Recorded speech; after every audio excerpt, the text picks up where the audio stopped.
I remember Halloween 1978 like it was yesterday.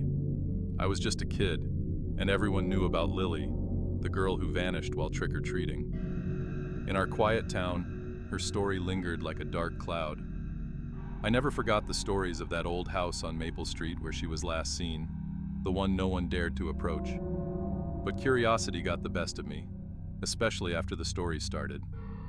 Every Halloween, people said they'd spot a little girl in a black cat costume near the house. It was a spooky tradition to leave candy out for Lily, as if she might somehow return. Last Halloween, my little brother Noah decided he wanted to go as a black cat. I told him the story of Lily, hoping he'd pick a different costume, but he just laughed and insisted. When he sprinted ahead of me to the Maple Street house, I froze. Something deep down told me this was wrong. I called after him, but he just kept walking, drawn to that place as if something beyond either of us was pulling him there. When I caught up, he was gone. I yelled his name, searched every corner, but all I found was his half-filled candy bag lying on the doorstep. And there were marks on the wood, deep scratches that looked like a child had clawed desperately for help. People say they never saw him enter the house.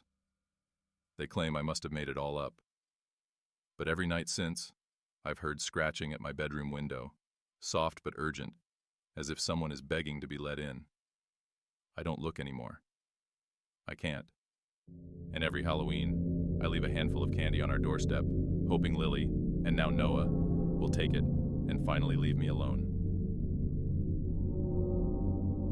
Hester the Witch. I used to think that doll was so cool, a quirky antique that my mom had always been fond of. Halloween was our favorite holiday, and Hester was the unofficial mascot. She had these glass eyes that seemed to follow you around the room, and a sewn-in grin that never looked quite right. But I didn't believe the rumors about her being cursed. I thought it was just a fun part of the Halloween story, like everything else. But last year, Hester went missing right before Halloween. I searched everywhere for her, thinking Mom had hidden her as a joke. I don't know why I felt the urge to check the attic, but something just pulled me there. And there she was, lying in the middle of the floor, her glassy eyes staring straight at me. When I picked her up, she felt wrong, heavier than she should have been, and ice cold. Then I heard it, a voice, barely more than a whisper, like it was clawing its way out of the dark. I need a body to live again. I dropped the doll and bolted for the door, pounding and screaming until it finally gave way. My mom found me, and when I ran into her arms, she pulled back with this look of horror. She kept asking me what happened, and when I looked in the mirror, I understood. The eyes looking back at me weren't mine. They were cold, glassy, with a piercing glare that didn't belong to me. They belonged to Hester. Since then, everything's changed.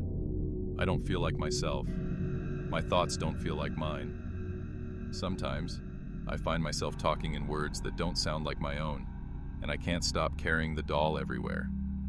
It's like she's a part of me now, and with each Halloween, I can feel her growing stronger, inching closer to the surface, waiting for the day she can finally take over. The haunted corn maze in our town was supposed to be just a silly Halloween attraction, a place to get a little spooked and maybe jump at a few scare actors. But I don't think I'll ever set foot in a corn maze again after what happened that night in 2016. It was supposed to be a fun outing with friends. The sun was setting, and we were all laughing, daring each other to go deeper into the maze. But as we walked, I started hearing my name, whispered like a soft breath right behind my ear. Sarah. My friend said I was imagining it, that it was just one of the actors trying to scare me. But that whisper, it was cold, almost hungry, like it was reaching out for something.